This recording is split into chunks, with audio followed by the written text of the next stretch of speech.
He caught her arrow midair, and now she must marry him, and now there is no refusal. Before we dive into the story, don't forget to like the video and tell us in the comments where you're watching from. The sun was sinking behind the canyon when Colt Mercer guided his horse along the narrow trail that curved between two tall stone walls. The light had thinned to a dull orange, the kind that made the land look older and harsher. Colt sat straight in the saddle, shoulders squared, his coat pulled close against the cooling wind. His horse moved at a steady walk, hooves striking firm earth with a rhythm he had grown used to over years of riding these borderlands. Colt was 38, a man who had spent most of his life working cattle, scouting trails, and dealing with trouble when trouble came looking. He had once ridden with other men, shared fire pits, taken jobs that required quick thinking and a steady hand. Those days ended after a shootout left two of his closest partners dead, a mistake he replayed in his head more often than he admitted. Since then, he kept to himself. He built a cabin away from towns and lived a routine centered on survival, work, and silence. Tonight, he was returning from checking a line of traps he kept near the creek. Nothing unusual had happened during the day, but a familiar tightness had formed in his chest the moment the canyon shadows grew long. He trusted his instincts more than anything else. When something felt wrong, it usually was. He slowed the gelding to a careful trot. The canyon walls had been warming all day, and the cooling air made small pockets of sound echo strangely, wind slipping between tight cracks, loose stones shifting without clear cause. Colt listened with focus sharpened by years on the frontier. His jaw tightened as he scanned the rocks above him. The landscape was open enough to see movement, yet cramped enough for someone to hide if they knew where to stand. A faint scrape came from the ridge to his right. He stopped the horse instantly. His hand hovered near his holster, though he didn't draw the gun. Drawing too early got men killed as often as waiting too long. He held his breath and let his eyes adjust to the dimming light, looking for anything that didn't belong. That was when he saw it, the brief shift of a figure behind a jagged outcrop, a movement so slight most riders would have missed it. Colt didn't speak. He didn't move. He waited with the same patience he used when watching a wounded animal decide between fight or flight. A bowstring twitched. An arrow shot downward. Colt reacted before he consciously understood the threat. His hand came up fast, palm open, fingers closing around the shaft with a tight snap that stung the skin between his thumb and forefinger. His horse startled beneath him, but he steadied it with a firm pull of the reins. The arrow felt light, but solid in his grip. Feathers brushed his knuckles, and his pulse thumped once, heavy and controlled. His breathing stayed even, but the tension in his back tightened. That was no warning shot. Someone had meant to hit him. A woman rose from the rocks. She stood with her shoulders angled defensively, half leaning against the stone as though her legs fought to stay upright. Colt saw the strain in her arms and the tremor in her hands. Her long black hair stuck to her face, and her deerskin dress clung to her frame in places torn from travel or struggle. Her skin showed bruises along her upper arm. She was exhausted, so exhausted she struggled to keep her bow lifted. Her eyes locked onto the arrow in Colt's hand, widening with shock rather than anger. Her expression changed from fear to dread, something deeper and more personal than simple regret over a failed attack. Naya had lived her life inside Apache traditions that carried strict, weighty rules. One of them involved this exact moment. Colt didn't know the details yet, but she clearly did. Her knees weakened, and she caught herself with a rough breath. Colt kept his voice calm. "I don't mean harm." She didn't answer. Her thoughts ran quickly behind her eyes, trying to measure distance, assess the threat, and decide whether another shot would matter. When she realized she had no strength left to fire again, her bow dipped. Naya was around 25, raised in a family that had been fractured by raids and tribal disputes. She had spent weeks moving across the land, trying to outrun danger she never asked for. Her mission had been simple: survive long enough to reach her sister's camp farther east. Now, cornered in a canyon, she had fired in fear, not aggression. She hadn't expected a stranger to catch the arrow. She whispered something in Apache, voice tight and strained. Colt didn't understand the words, but he understood the fear. He lowered the arrow slowly, not tossing it aside, not raising it. He let her see he wasn't claiming anything with it. His steady movements helped ease the tension, but her breathing stayed sharp. Naya stepped forward, then stopped halfway down the rocks. The limp in her left leg became visible, proof she had been injured before their encounter. She looked behind her again, scanning the empty ridge, making sure no one followed. Whatever danger chased her hadn't disappeared. She needed shelter, but she didn't trust him. She didn't trust anyone. Colt weighed the situation. This wasn't a robbery attempt. This wasn't a woman looking for trouble. This was someone running out of options. "You're hurt," he said quietly. Still no answer. "You can walk to the cabin," he added, voice even. "It's not far." She hesitated, unsure if she should believe him. She didn't know if he would use the arrow against her, or if he even understood what he held. But her legs trembled under her, and the sky had gone darker. Night in the canyon meant cold air, difficult footing, and no chance of safety. She made a decision. She took one step, then another, keeping several paces between them. Colt didn't look back to check on her. He rode ahead at a slow pace so she wouldn't think he was trapping her. His thoughts shifted from confusion to calculated concern. If she collapsed, he would have to carry her. If someone was hunting her, they might already be within range. The risk didn't bother him, but the uncertainty did. By the time they reached the cabin, the first stars had appeared. The structure stood quiet against the landscape, smoke from the earlier fire no longer visible.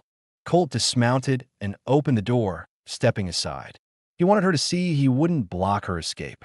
Naya entered cautiously. She inspected every corner before stepping fully inside.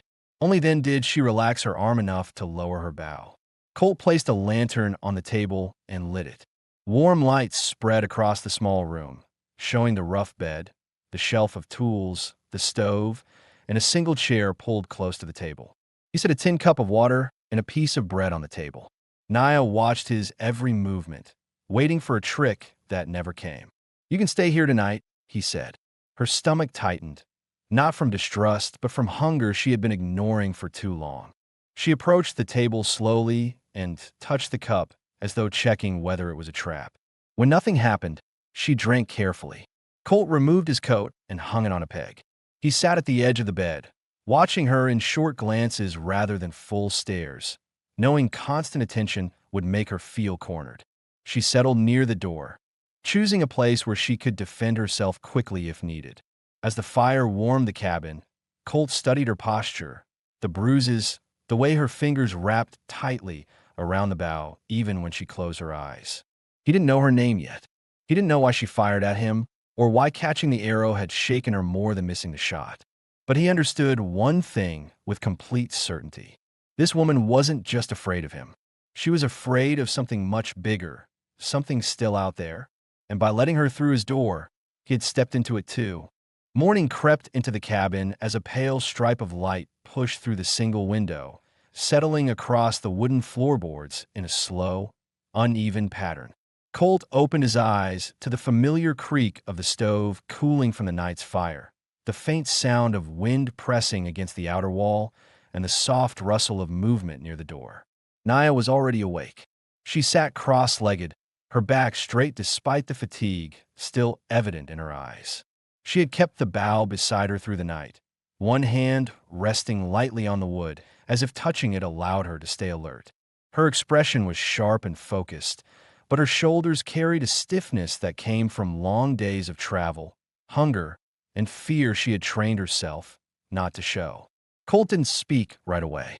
He stood slowly, giving her a chance to adjust to the shift in space. She watched him with careful precision, reading every small movement as though preparing for a sudden change. When he poured water from the jug into a tin cup, she didn't look away. "You need more than a few sips," Colt said quietly. She accepted the cup, drinking with controlled, even gulps. When she finished, she placed it on the table and pointed at his coat, where the arrow he caught now rested in a pocket. Her face tightened, not with anger, but with a kind of heavy recognition. She stepped forward, tapped the coat once, then drew a shape in the dust on the floor, two stick figures, one holding an arrow, the other standing uninjured. Colt watched the drawing form. She worked slowly, making sure he understood the seriousness behind her actions. Then she raised her hand, pointed to herself, then to him, and lowered her eyes with reluctance. "What does that mean?" he asked, his tone steady. Naya pressed her fingers together in a gesture that resembled a binding. She then shook her head and touched her chest, conveying reluctance rather than acceptance. She wasn't happy about what the tradition demanded. She wasn't choosing it. It had simply happened. Colt's jaw tightened. His instincts were already telling him this was bigger than simple misunderstanding. "You think I claimed you," he said. She nodded once, small, tense, unmistakable. Colt exhaled slowly, trying to sort the situation with the same calm he used when dealing with hostile men or rattled horses. He crouched down and wiped away the drawing, so she wouldn't have to keep staring at the mark that frightened her. "I'm not taking you as property," Colt said. "You're not bound to me. Not in any way you don't want." Naya's eyes flickered with confusion. Kindness from strangers was rare, especially when sacred rules were involved. She stepped back as if unsure whether to believe him.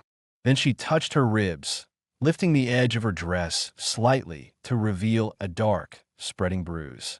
Colt froze, not because he was shocked, but because she was trusting him enough to show where she hurt. He didn't ask how she got it. He knew better than to force explanations. Instead, he pointed to the chair and stepped aside. She hesitated, then sat carefully, holding herself upright so the bruise wouldn't press against the wood. Colt prepared a small meal, beans warmed over the stove, a handful of dried meat, and a slice of bread. Naya watched his hands as he worked, noting how patient and steady he remained. When he placed her portion on the table, he shifted his posture so she wouldn't feel watched while she ate. As she took her first bite, her gaze drifted toward the window. Her entire body went rigid. Colt looked outside. Fresh tracks. Not many, just two sets of hoof prints cutting through the shallow morning dust, but close enough that someone had ridden near the cabin before dawn. The prints continued toward the ridge, then vanished behind a cluster of rocks. Colt felt the familiar tightening in his stomach. The old instinct that warned him trouble was closing in. He didn't show alarm, but Naya sensed the change in him instantly. She stood, moved to the window, and studied the tracks with a focus that came from experience with being hunted. She spoke a single word in Apache, low and clipped. He didn't know its meaning, but the fear behind it was clear. "Someone looking for you?" Colt asked. She lifted her chin, anger flashing across her face for the first time since he met her. She pointed to the tracks, then to the arrow in his pocket. Then she pressed her palms together again, this time harder. The truth slid into place without needing translation. Whoever was tracking her would know the rule the moment they found out a man had caught her arrow. To them, the vow was binding. To them, Colt had already taken responsibility for her life. If he refused, there would be consequences. Colt stepped toward the door to examine the tracks more closely.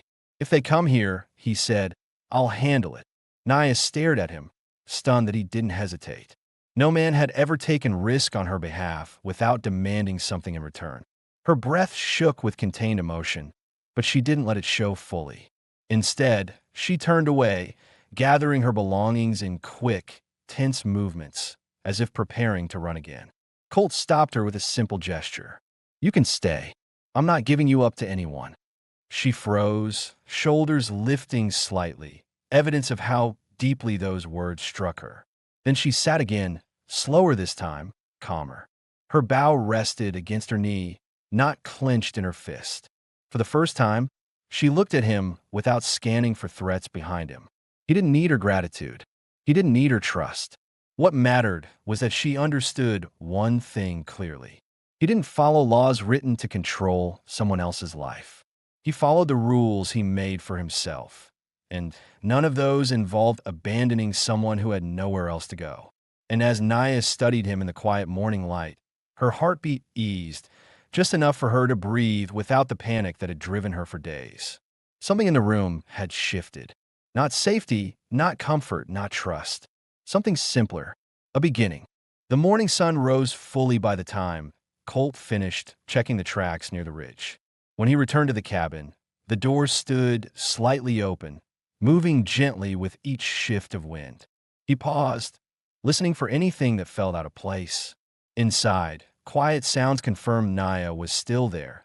Light footsteps, the scrape of pottery, measured breaths that tried to stay calm but held tension she couldn't hide. Colt stepped through the doorway. Naya had rearranged a small corner of the room. She collected the scattered pieces of broken clay from the floor and placed them in a neat row on the table, examining each fragment as if trying to decide whether any could be repaired. She wasn't cleaning for him. She was grounding herself, taking control of small tasks to steady her nerves. She didn't look up at first. Her focus stayed on the broken pottery, hands steady, movements deliberate. Only when Colt set his hat on the peg did she lift her eyes. "You saw more tracks," she said, her voice cautious, the English rough but clear. He nodded. "Two riders. Not close now." Naya's jaw tightened at the word riders. She lowered her gaze again, running her thumb along the edge of a clay shard. She inhaled slowly, letting the breath settle before she spoke again. "What will you do if they come?" Colt didn't answer immediately. He crossed to the stove, added kindling, and lit a flame. Each motion was slow and controlled, giving him time to shape his thoughts. He wasn't reckless. He wasn't looking for a fight, but he would not hand her over to strangers guided by laws he did not live by. "I'll deal with them," he said, without drawing first. She studied him for a long moment. That answer surprised her, though she hid it behind a neutral expression.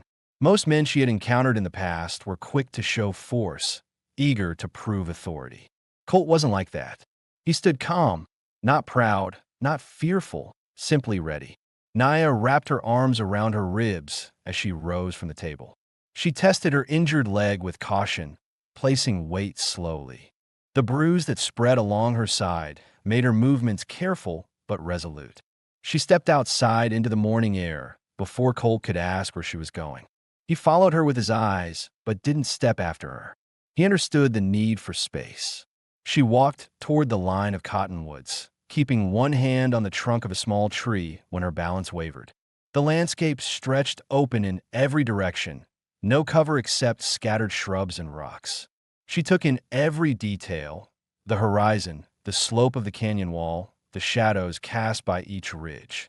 She was checking escape routes, measuring the land the same way he'd done for years.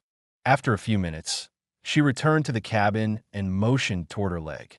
"I can still move fast if I must," she said, quiet but determined. Colt shook his head. "You shouldn't have to run again." Naya held his gaze longer than she had before. Something softened in her expression, not trust exactly, but recognition that he meant what he said. The day unfolded with a strange balance between distance and cooperation. Colt went to repair a loose section of the fence line behind the cabin. Naya followed at a distance, staying close enough to watch his work, but far enough to retreat quickly if trouble approached. She examined the land constantly, scanning the trail, listening for hoofbeats. After a while, she stepped closer and picked up stray branches lying near the fence. She stacked them neatly without being asked. She didn't seek praise. She simply contributed in the way she felt comfortable. Colt noticed a slight tremor in her hands when she reached for another branch. "You should rest," he said. "I rest when the danger is far," she replied. He accepted that without argument. She had lived through circumstances that forced her body to run on instinct long after exhaustion should have taken over. As the hours passed, the sun warmed the land, bringing out faint scents of dust and dry grass. Naya's posture slowly changed. Her shoulders eased whenever she realized Colt wasn't watching her constantly. Her breathing deepened as her mind shifted away from pure survival and toward simple tasks she could complete: sorting wood, gathering small stones from the creek bed, brushing dirt from her dress where the fabric had stiffened from old mud. Inside the cabin later that afternoon, she repaired the torn edge of her dress using a small bone needle she produced from pouch.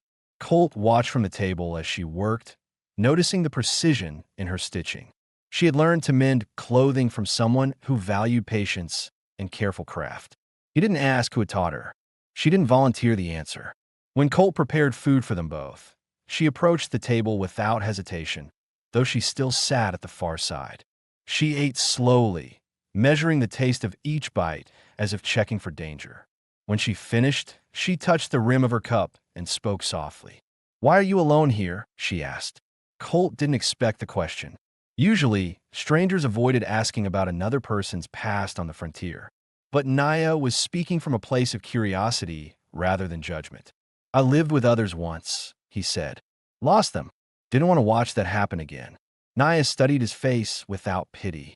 Instead, she looked as though she understood the kind of silence that came from personal loss. She nodded once, acknowledging his answer, and rose from the table. She walked to the small window near the stove and stared out at the canyon, her fingers gripping the edge of the frame. Colt watched her carefully. She wasn't frightened. She was thinking. When she finally turned back, her expression held a seriousness different from earlier fear. "You did not try to use the arrow," she said. "That tells me something." "What's that?" Colt asked. "You make your own choices. Not theirs. Not mine." She paused, her voice steady. "That is new for me." Colt didn't reply, but the meaning settled quietly in the room. As evening approached, the sky shifted to a deep red and the temperature dropped. Naya took her place near the stove, not by the door this time. She still kept her bow close, but her eyes no longer tracked every movement inside the cabin. Colt sat on the edge of his bed, cleaning his knife with careful strokes. He glanced at her once, noting how her posture leaned slightly toward the warmth of the stove, not rigid but alert in a gentler way. The day had changed something between them. Not trust, not friendship, but an understanding built from watching how the other moved, breathed, and reacted when danger brushed close. Both had spent years surviving through instincts shaped by loss. Both had lived alone long enough to forget what steady company felt like. And now, as the fire settled into soft embers, they occupied the same space without tension carving lines between them. It was not comfort, but it was no longer fear. It was the beginning of learning how to exist together without threat. Colt stepped outside just after dawn, the cool air touching his face with a crisp bite that signaled a colder day ahead. The sky lay pale and thin above the canyon, washed out by early light. As he walked toward the creek to check the trail, he noticed something in the dust that hadn't been there the day before. Fresh hoofprints. They curved around the edge of the cottonwoods and then veered toward the narrow rise overlooking his property. The impressions were sharp, the soil still slightly crumbled at the edges. Whoever passed through had done so recently, likely before sunrise. Colt crouched beside the tracks, studying their depth, spacing, and number with practiced judgment. 2 horses, not heavy, one ridden by someone who tilted slightly to the left, judging by the deeper imprint on that side. He didn't recognize the pattern, but he knew enough to understand what it meant. Someone had ridden nearby with purpose, not by chance. He brushed dirt over the tracks with the side of his hand, hiding them before heading back. Inside the cabin, Naya stood near the stove, her hair still damp from washing at the basin. The steam from the warming water fogged the lower edge of the window, smudging her reflection. She turned quickly when Colt entered, sensing his tension even before he spoke. "There were riders close," he said. "Not close enough to see the cabin, but they were headed this way." Naya straightened, her hand tightening around the edge of the table. She didn't panic. She had lived too long under pressure for panic to take over so easily. Instead, she took one steady breath, then walked outside without waiting for Colt's permission, scanning the land with sharp, trained eyes. She crouched low, inspecting the faint traces Colt hadn't covered completely. Broken grass, disturbed dirt, a stray pebble shifted from its place. She didn't touch any of it.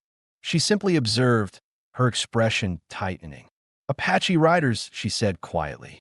"I know the spacing and the angle." Colt had expected that answer, but hearing it confirmed brought weight to the air around them. "They're tracking," she added. "Tracking you?" Colt asked. Naya nodded once, then pointed toward the rocky slope behind the cabin. "They think I broke a law. They think the arrow bound me without choice." Her voice didn't waver, but her hands showed the truth, a slight tremor she tried to hide by folding them against her chest. Colt studied her face. You want to hide? Or you want to confront them? She exhaled through her nose, gathering her thoughts before she answered. Neither. I want to choose where I stand. They will not allow that. Her honesty struck him with a clarity he didn't expect. She was not running anymore. She was preparing. He stepped closer. They won't force anything here. Naya looked up at him, her expression shifting in a way that wasn't gratitude, but acknowledgement of a man who meant what he said. She returned to the cabin after another glance across the ridge. Inside, she began organizing her belongings, moving with an urgency that wasn't chaotic but purposeful. She checked the fletching on her arrows, tightened the bowstring, and rewrapped a small leather cord around her wrist that carried meaningful beads, white, blue, and dark red, worn smooth by years of handling. Colt watched quietly, understanding that each movement carried emotional weight. He didn't interrupt. After several minutes, Naya set down her bow and approached the window. She stood there without speaking, as if absorbing the landscape, memorizing every detail in case she needed to act quickly. Colt stepped beside her, leaving enough distance so she wouldn't feel boxed in. You've been running a long time, he said. Her eyes stayed on the horizon. Since the night my family scattered. Arguments at home, elders making decisions I cannot accept. Then raids. Fear. I moved from place to place, always watched, always judged. She lowered her head.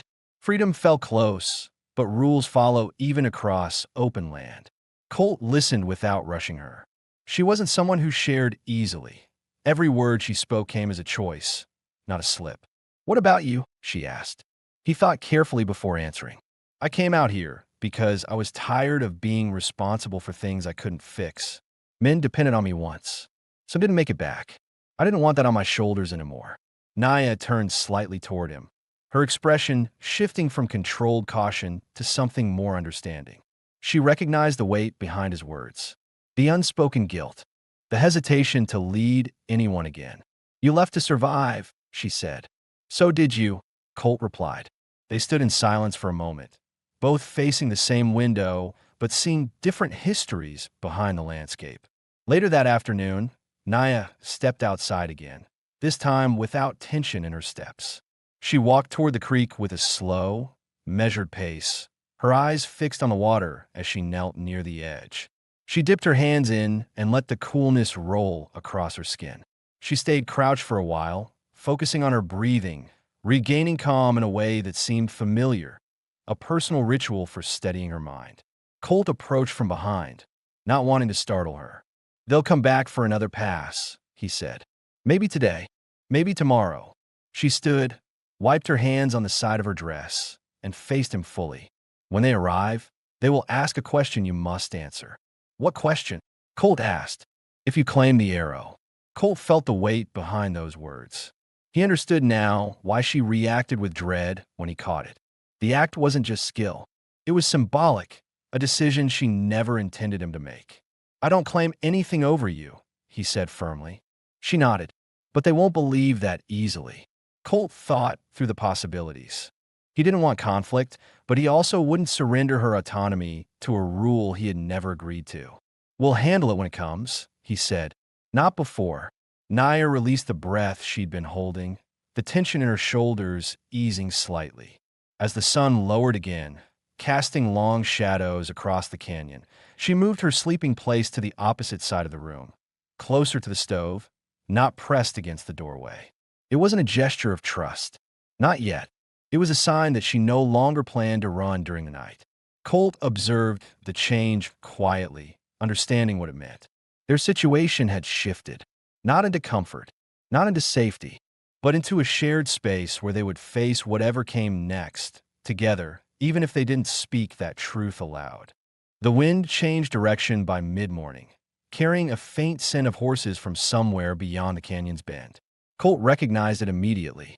He had spent enough years tracking outlaws and cattle thieves to know the difference between old dust and fresh presence.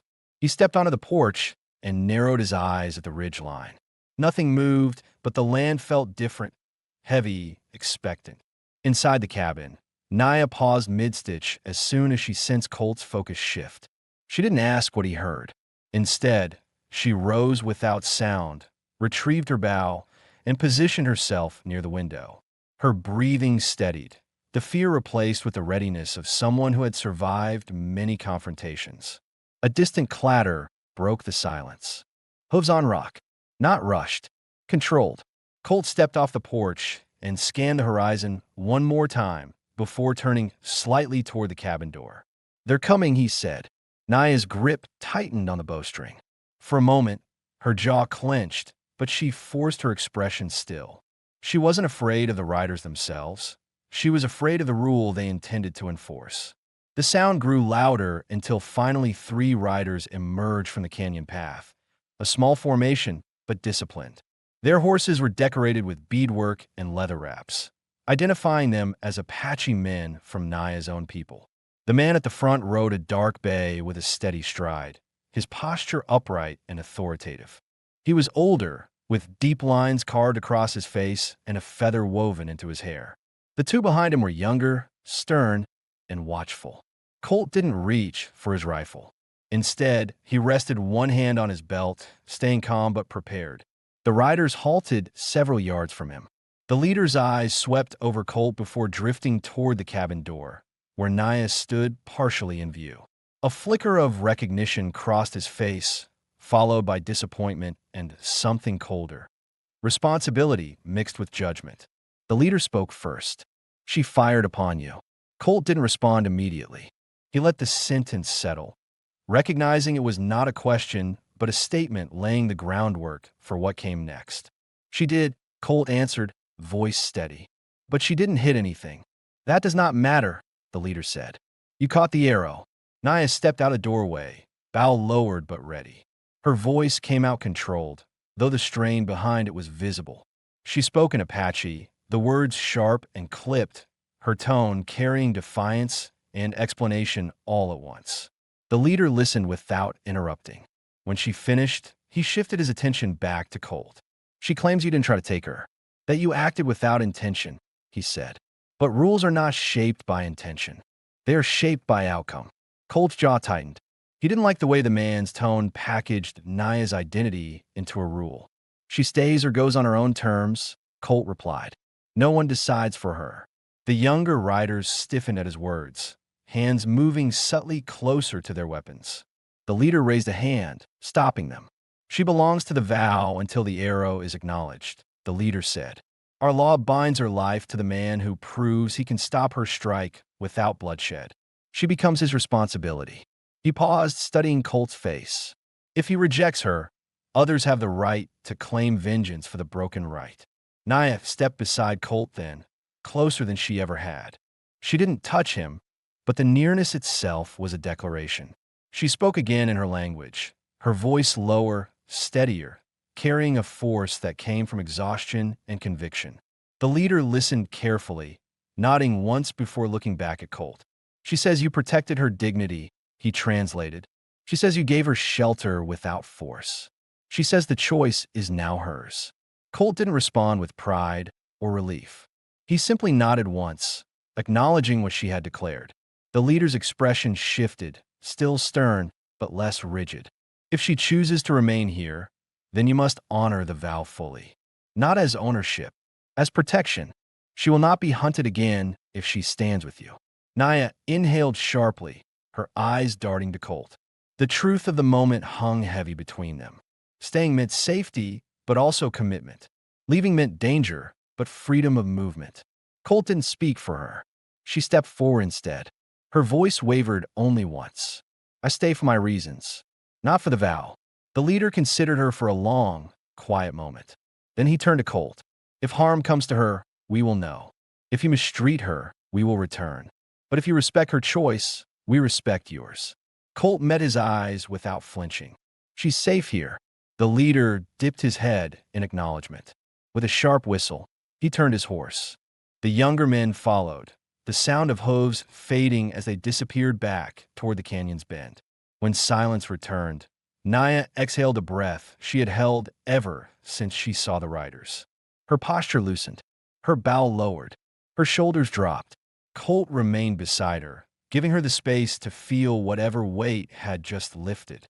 She looked at him, expression unreadable for a moment, then spoke softly. You stood for me without knowing what it demanded. I stood because it was right, Colt said. Naya swallowed hard, the tension behind her eyes shifting into something deeper, recognition mixed with fragile relief. She looked toward the ridge where the riders had vanished, then back at the cabin. This place is mine now, too, she said quietly, as if testing the truth aloud for the first time. And when she stepped inside ahead of him, she kept the door open long enough for him to follow. A gesture small in action, yet enormous in meaning. A choice made by her alone. The days that followed the rider's departure unfolded with a steadiness neither Colt nor Naya expected. The air held a different weight now. Not lighter, not safer, but clearer. The threat of pursuit had faded, replaced by the responsibility of sharing space without the tension that once shadowed every movement. Colt woke early each morning, long before the sun reached the crest of the ridge.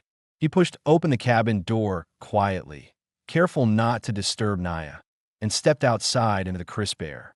The land was silent except for distant birds and the slow shifting of the creek. He carried his tools to the corral, repairing weak rails and tightening loose ties. He preferred routine. It gave structure to days that might otherwise feel empty.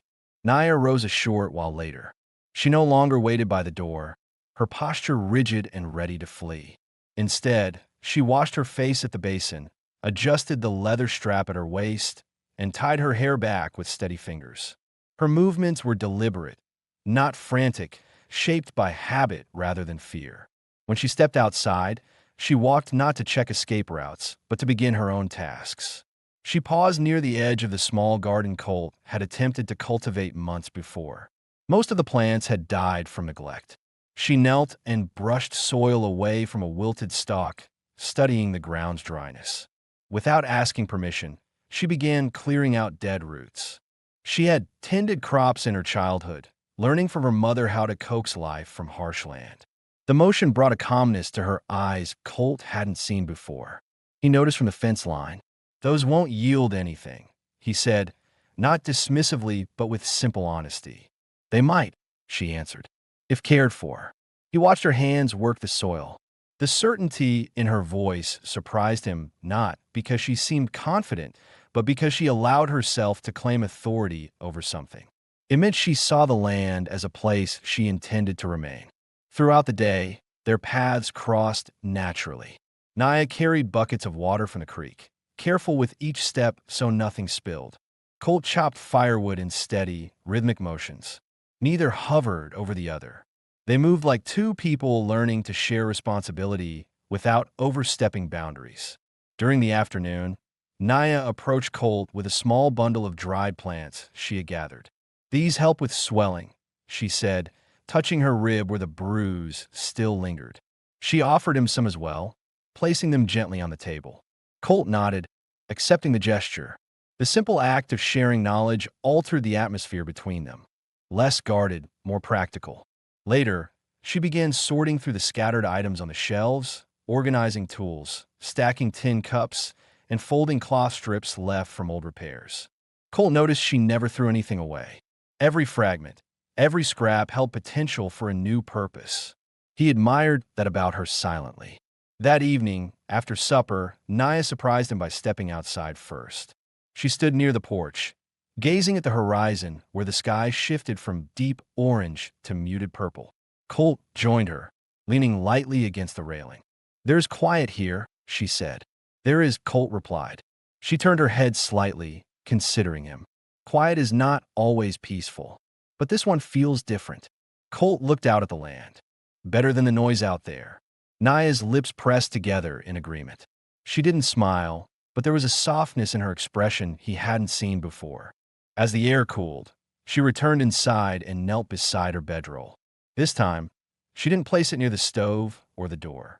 She spread it across the floor on the opposite side of his cot, still separate but no longer isolated.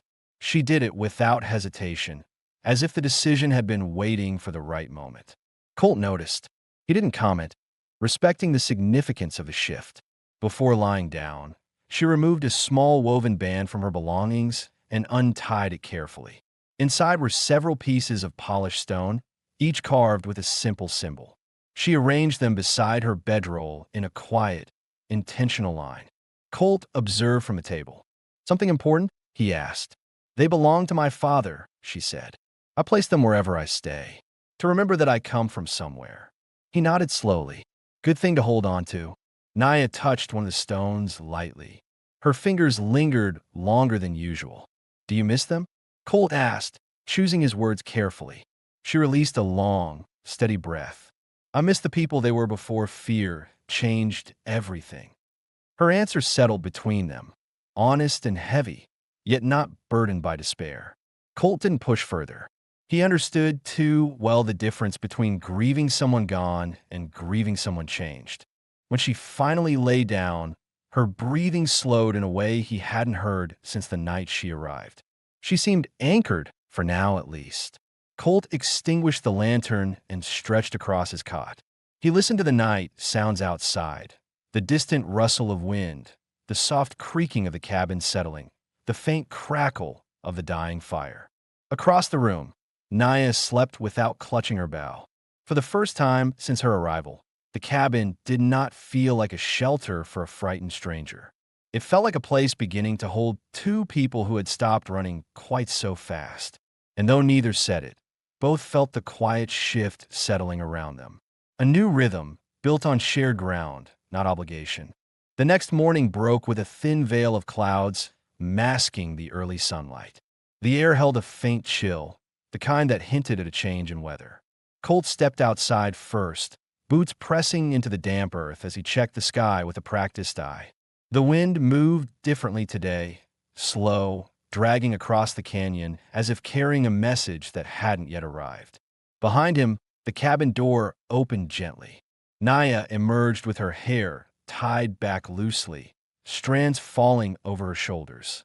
She walked with a steadiness absent in her first days here, though she still scanned the open land before fully stepping off the porch. Old habits shaped her movements, but her posture no longer carried the rigid tension of someone expecting danger at every turn. She approached the small garden she had cleared the day before and knelt to test the soil again. Colt watched as she pressed her fingers into the ground, turning it carefully. Her expression held concern, not worry. She was thinking about the seasons, the earth's condition, the work ahead. It was the expression of someone considering a future, not merely surviving the present. "You think anything will grow in this soil?" Colt asked. "It will," she said firmly. "But it needs time." He nodded, appreciating her certainty. Naya wasn't guessing. She was evaluating, planning, deciding what this land could become under her care. They spent the morning working in quiet coordination. Colt repaired a section of the roof, hammering loose shingles back into place while Naya gathered herbs from near the creek. She moved with purpose, filling a small pouch with leaves she identified by scent and texture. When she returned, she spread them on a cloth inside the cabin, sorting them into neat rows. "These ease pain," she explained, "and these help with fever. You should have them stored." Colt looked at the herbs, impressed by her knowledge. "Did someone teach you all this?" "My mother," she replied. "She believed every place had what you needed if you knew how to see it." Colt's gaze softened. "You learned well." Her eyes lowered briefly, touched by the acknowledgement, though she said nothing in response. As the day wore on, Naya's steps grew lighter. She moved between the cabin and the yard as if mapping out the space as her own. She hung her water pouch on a peg by the door, placed her carved stones near the window where the light reached them, and folded her repaired dress sleeves with care before storing them on a shelf Colt seldom used. He noticed each detail quietly. By late afternoon, Naya approached Colt with the arrow he had caught weeks earlier, the one she had avoided touching until now. She held it between her palms, not as a threat, but as a burden she had finally decided to confront. Colt stopped stacking wood when he saw her. She stood with her shoulders squared, expression serious. "I have something to say," she began, her voice low yet unwavering. "Not because of the vow, because of what I choose." He set the wood aside, giving her his full attention. "When I came here," she said, "I was running from people who claimed my decisions were not mine. They believed old rules outweighed the life I wanted. Her fingers tightened around the arrow. But here, you did not treat me as bound. You gave me space to breathe. You let me choose how to live each day. She took a breath, gathering her thoughts before continuing. I did not want to carry this arrow anymore. Colt waited, sensing the significance of her next words. I choose to stay, Naya said. Not because of the tradition. Not because I must. Because this place feels like somewhere I can build again. Cole felt something shift inside him. He wasn't a man given to strong displays of emotion, but her words settled deep, steady, and undeniable.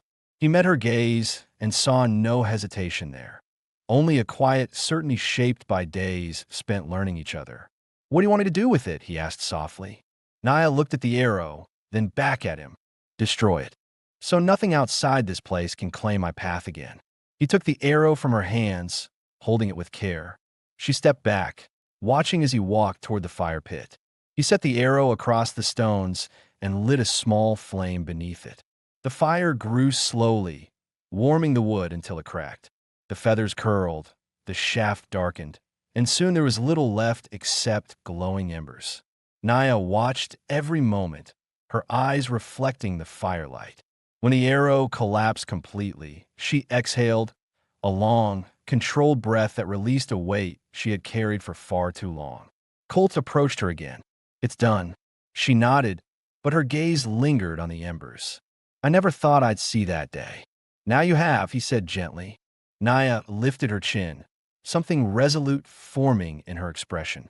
She reached forward and briefly, lightly touched Colt's sleeve, an unspoken thanks, an acknowledgement of what he'd helped her reclaim. As the sun dipped behind the ridge, painting the land in muted gold, Naya placed her bedroll near the foot of his cot, not out of obligation, but as a sign of belonging. She settled there without waiting for him to comment. Colt extinguished the lantern and lay down.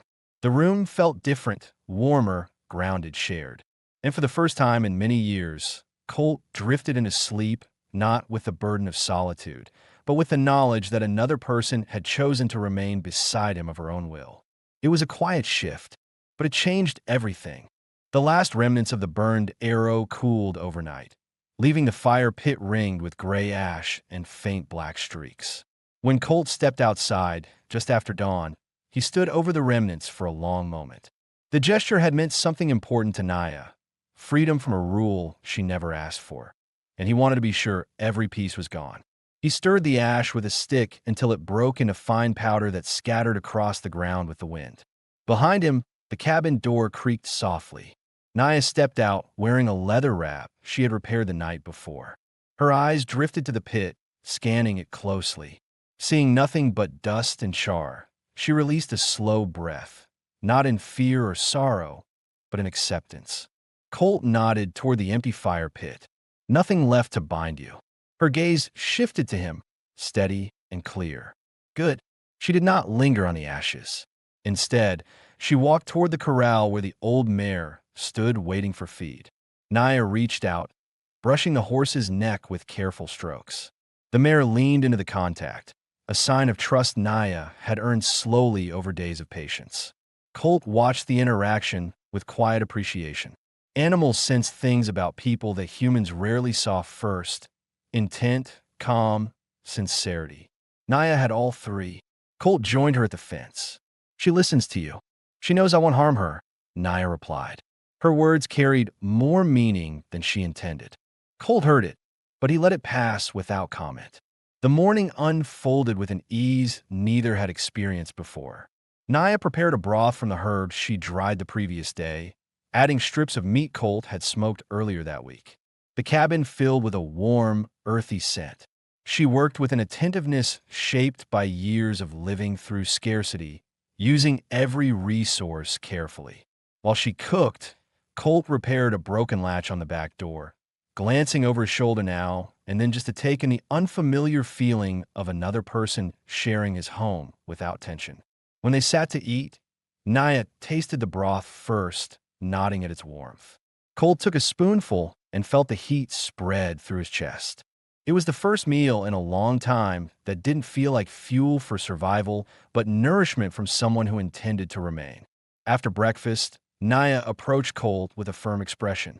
"Show me the land," she said. "All of it." He didn't question the request. He retrieved his coat. She grabbed her bow, and together they walked past the corral, beyond the cottonwoods, and toward the open ridge. Naya studied everything.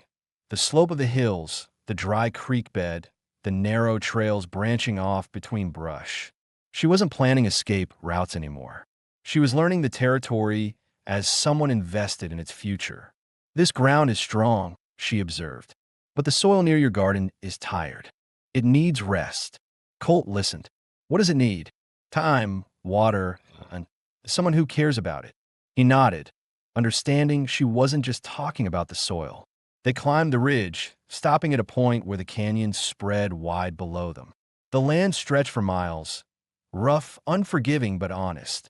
From this height, Naya could see everything. The line of the creek, the distant trail that led toward Apache hunting grounds, and the path where the riders had disappeared days earlier. She stood with her arms crossed, the wind catching her hair. For the first time, she didn't look nervous standing in the open. She looked rooted, as if claiming space she had long been denied. Colt watched her, recognizing the shift. When they made their way back to the cabin, Naya crouched beside a cluster of tall grass near the fence. She parted the blades carefully to reveal a fresh track, narrow, soft-edged, unmistakably from a deer. "We can hunt here tomorrow," she said. "The herd is moving close." Colt crouched beside her to examine the print. "You know the signs well." "My father taught me. He said the land speaks if you're quiet enough to hear it." She rose, brushing dust from her palms. "You listen the same way," she added.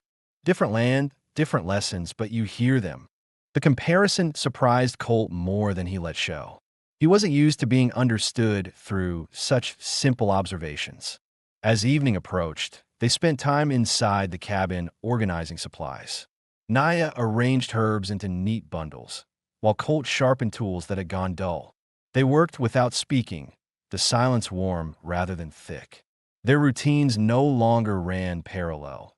They intertwined, adjusting to each other's patterns naturally. After supper, Naya pulled a wooden bead from her pouch, one painted with a faded blue pigment. She held it between her fingers, turning it slowly. Colt recognized it as one of the stones she kept near her bed, but noticed this one had been set aside deliberately. "This bead belonged to my sister," she said softly. "She carried it for strength." Colt's eyes met hers.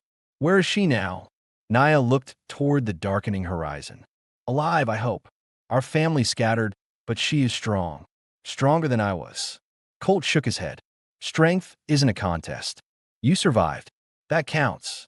She considered his words for a moment, then set the bead on the table. "I want to keep this here," she said. "So I remember why I keep moving forward."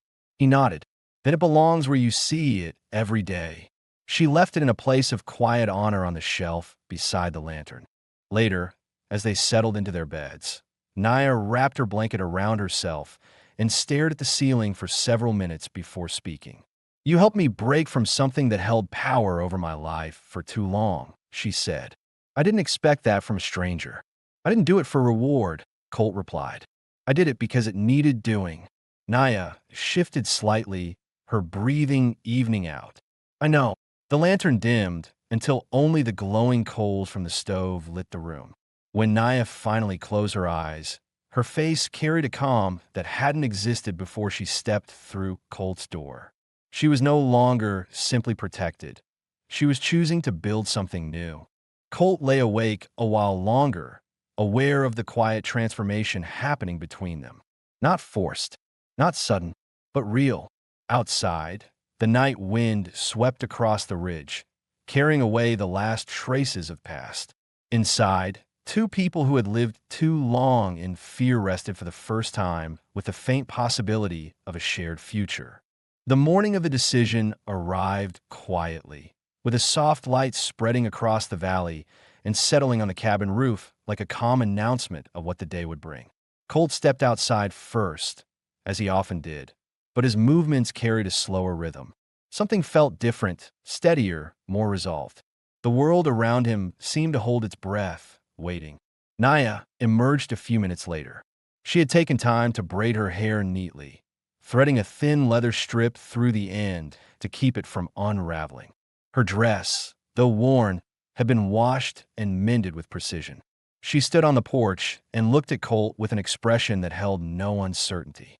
"I want to speak today," she said quietly. He nodded. "I'm listening." She moved a few steps into the open yard, facing the ridge where the riders had appeared days ago. Her gaze held firm, not searching for danger this time, but acknowledging the place where her past had tried to reclaim her. When she finally turned back to Colt, her shoulders were relaxed, and her voice was steady. "I've lived by other people's decisions for most of my life," she said. "The tribe had rules. My family had expectations. Every choice I made was judged." She paused, drawing a breath that seemed lighter than those she had taken before. "But here I found space. You did not take from me. You did not speak for me. You gave me time to stand again."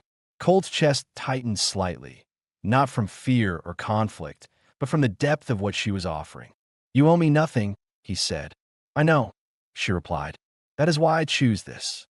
She walked toward him, her steps unhurried. When she reached him, she stopped close enough that he felt the warmth of her presence through the cool morning air. "I want to be your wife," Naya said. "Not because tradition demands it. Not because I am bound. Because I choose to stay beside you." The words landed with a weight Colt didn't expect. He had lived years without imagining companionship again. Quiet days, predictable nights, no shared path. But Naya had slowly carved a place in his life with each day she stayed, each decision she made, each breath she took without fear. He swallowed once, steadying himself. "If that's what you want, then I accept." Naya's expression softened, a shift subtle yet unmistakable. Not a smile, but something deeper, peace, finally untangled from the pressure of survival. Colt stepped back long enough to fetch something from the cabin. When he returned, he held a thin leather cord he had braided during quiet moments when he thought she wasn't watching. He hadn't planned to give it to her for any ceremonial purpose. He had made it simply because he wanted her to have something created by his hands. He held it out to her. "I made this. If you want it." She touched the cord gently, running her fingers over each tight, even braid. Her eyes glimmered with quiet recognition of what the gesture meant. A promise built not on vows or rituals, but on shared work and mutual respect. "I accept," she said. They stood facing each other in the open yard, the land witnessing their decision. There was no audience, no chanting, no formal blessing. Only two people who understood loss and had chosen not to walk through life alone anymore. Naya tied the cord around her wrist, making a simple knot that held securely. Then she reached out and placed her hand lightly on Colt's chest. "Now we start." Colt covered her hand with his own. Together, the afternoon unfolded with a quiet celebration shaped by their shared work. Colt prepared a small feast using the last of the cured meat and some wild herbs Naya had gathered. She ground the herbs with practiced hands, releasing a fragrant aroma that filled the cabin. They ate outside under the shade of the cottonwoods, listening to the wind move across the grass. Naya told him stories from her childhood, how she learned to track by watching her father, how she practiced stitching with leftover scraps from her mother's baskets. Colt shared memories of the first ranch he ever worked on, the long days of riding across open plains, the partners he had lost but still respected. They exchanged no vows beyond the ones already spoken. Their connection did not need complicated words. As evening settled, Naya moved her belongings inside the cabin, placing her stones on a shelf near Colt's tools.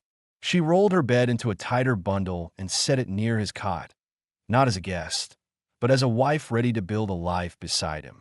When a lantern was lit, the warm glow illuminated both their places on the floor, now close enough that the distance between them no longer carried the same meaning.